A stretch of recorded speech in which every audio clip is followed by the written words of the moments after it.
hüppame alla erinevate Shin-sooniku tegelastega Minecraftis. Kõigepealt on meil Shin Amy. Kas ta hakkab kiiresti jooksma? Ta hüppab ja kukub! Lapis Lazuli tasemel. Esimese korra kohta pole paha.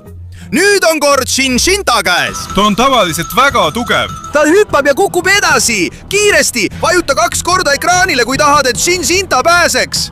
Kukub! Jaa, kui lahe!